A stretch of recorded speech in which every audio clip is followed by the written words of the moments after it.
Hey guys, this is National Master Kevin Yang back at it with another video, and you know, it's another game as usual, right after Friday that we play with one of our fellow chess club members.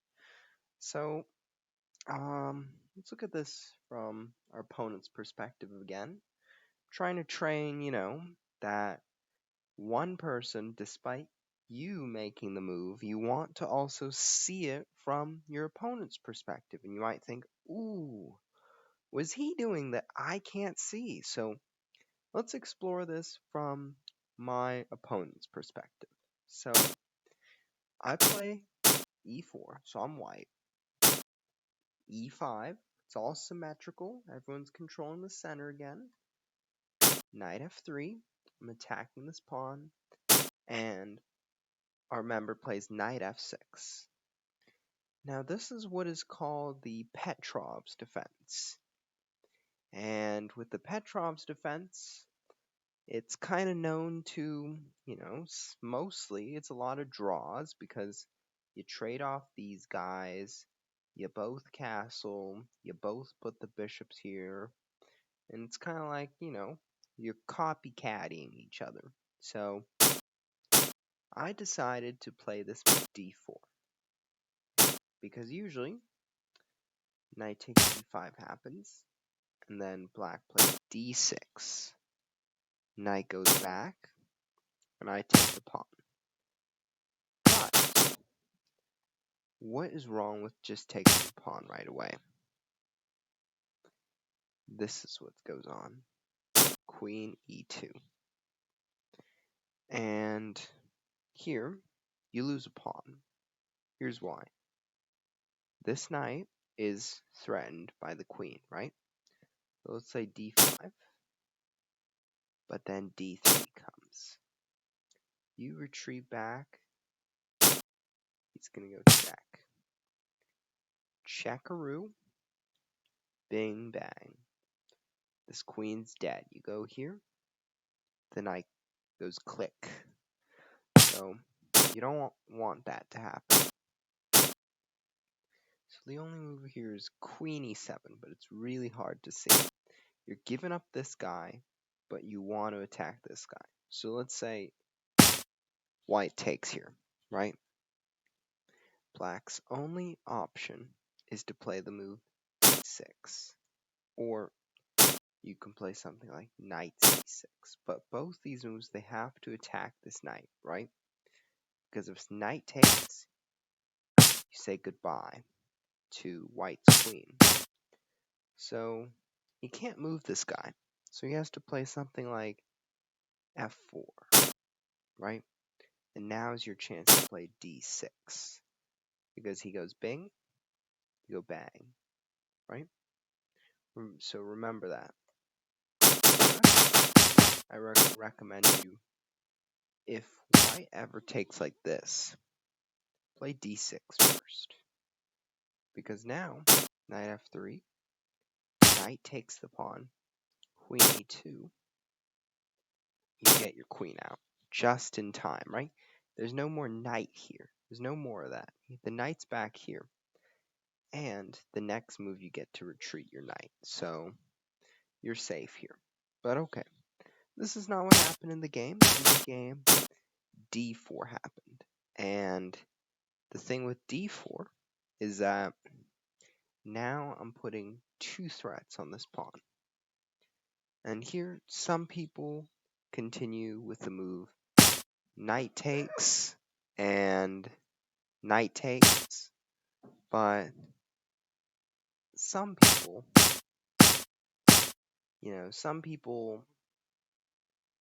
they decide to take this pawn. So, sort of mixed. So for example, knight takes, bishop d3, the fancy move, attack the knight first, d5, and then to protect the knight, and knight takes the pawn. Symmetrical, symmetrical, and then people play bishop d6. Look at this. Just looks all the same, right? It's a copycat. And that's exactly what the Tetris does, you know? Try to copycat one another. So here's what my opponent plays. Takes a pawn. Perfectly fine. E5 happens. And what usually happens here is people play knight e4. But it's very odd why. You might think, okay, queen takes d4. Where does this guy go? So obviously he can go here because the bishop guards it. But the smart move here is d5. And I'm like, what? d5? What about the French en passant? En passant. Right? What about that? En passant. Well, you see, they had no interaction. They had no interaction whatsoever. They didn't get to have an interaction, but forced it. So that's what you call en passant. So here, you think, ooh, the knight's not defended, the queen's going to take it, but the knight can take the pawn back. And so that is that variation of the Petrov. So remember, usually people play knight e4, and it's a completely fine move, you know? People, like, the top players equalize with it pretty well. So knight d5 was played in the game. I played queen takes d4, right? And chess club member played knight b6. Also the best move because, you know, you could defend it with c6, but all I do is put more pressure and it just helped me. So knight b6, wonderful. Bishop g5, wanting to attack, and at the same time developing the piece. So then our chess club member plays bishop e7, h4. Now I want to support this guy, right? Because I feel like, okay, if you take here, I'm going to take here. And I'm going to try to open up this and look for some opportunities to gun down here. So I want to do that, and I want to keep the pressure up, right? I don't want to go back. I don't want to look like a chicken, so let's not do that. So opponent plays knight c6. Once again, wonderful move. Wonderful. Develops, attacks this guy, just does the job. So I play queen e4. And the thing about queen e4 is I've sort of had this blind vision over this, that if you ever push this, let's say here, then I can take, and it creates a pin on this king bishop thing. So sort of just like silently keeping the tension, and this is at the center of the board, so you can control this, just controlling the center. So that's part of why I did it. d6, right? So d6 was played in the game. Great move, just trying to get this guy out, right? And I thought it was fine. I thought it was a wonderful move. Bishop b5, right. Now, I know that I explained takes d6, right? Pawn takes pawn. Get that night vision out there, right? And then let's say queen takes, knight out, maybe try to get that piece over there. It's a great position for me. What I want to do is I want to demonstrate that by developing all my pieces, right? I'm putting pressure at the same time. So I play bishop b5. And actually, black has a really good move here. And it might not seem very like, you know, it's not your intuition, your instinct, or like your first thought. Your first thought isn't to push this pawn again, right? You pushed it here for a reason. You want to trade, you want to get rid of your pressure, and now you're asking me to push it again? Like, oh, no, right? I don't want to do that. So we have to understand why this move is the best. Now, here's one reason, right? I'm threatening the knight two ways. You're only guarding it one way. So that's one reason. That's the basic reason. The other reason is because you realize that if I eventually take here and your queen takes here, right, there'll still be so much pressure on this piece, and you'll have to deal with this pin. So, if you were given the chance to do this again, just play d5. The reason being that you can get your bishop out safely, right?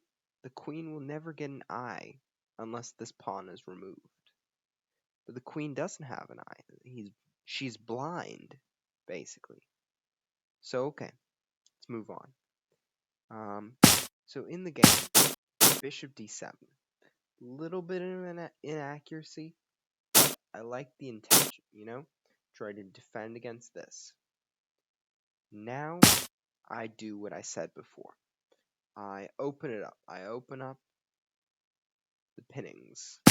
Takes, knight c3. Another development move. Castles. Now, in this position, I think, okay, there are so many ways to approach this, right? I could take here. But then take here. You might think, ooh, look at these guys, right? But then this guy's hanging. So what's going on? I really don't know what's going on, right?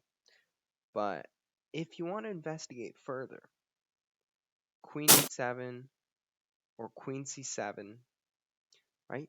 And you're threatening the queen, and your next move is to get the rook out, right? To pin down this king and file. So you'll get the bishop back. But this is extremely tough. And if we looked at it from the other way around, bam, let's say queen takes, and you put bishop takes c6, right? But the right move is here. And it's like, what? Right? These are so complicated things. And you're thinking, okay, it takes, right? You have an extra piece, but what's going on? It's a check, right? So let's say the bishop moves back, and then you play like d5. Whoa, right? So it's kind of weird that there were all these pins inside the position. You could have captured this because he was defending this guy, right? There's two attackers and there's two defenders. But if you remove this defender, there's always this later pin that comes to haunt you. So it's kind of weird, but it's really all this patterning that you see. So eventually I decided against all this. So I just castled. I just decided, you know what? I just avoid the whole drama. Rook e8, perfect. Bishop takes, rook takes, queen f4. Now the unfortunate thing is that this pawn is lost. d5, bingo, right? Queen here, bingo. So there isn't a way to save it, but queen c7, queen takes, rook takes, bishop e6. I mean, bishop e6 is okay, but you do give up protection of this guy, right? So white gets another pawn, like this, right? So I decided I want to keep this guy. I want to keep him here. So I play knight g5, and here my opponent resigned. But I have to say that this was really well played, because you got all the pieces out, and you did what you wanted to do. But the only thing that I got over you was this pawn, really. This pawn allowed me to win the game. And I wouldn't say I played you.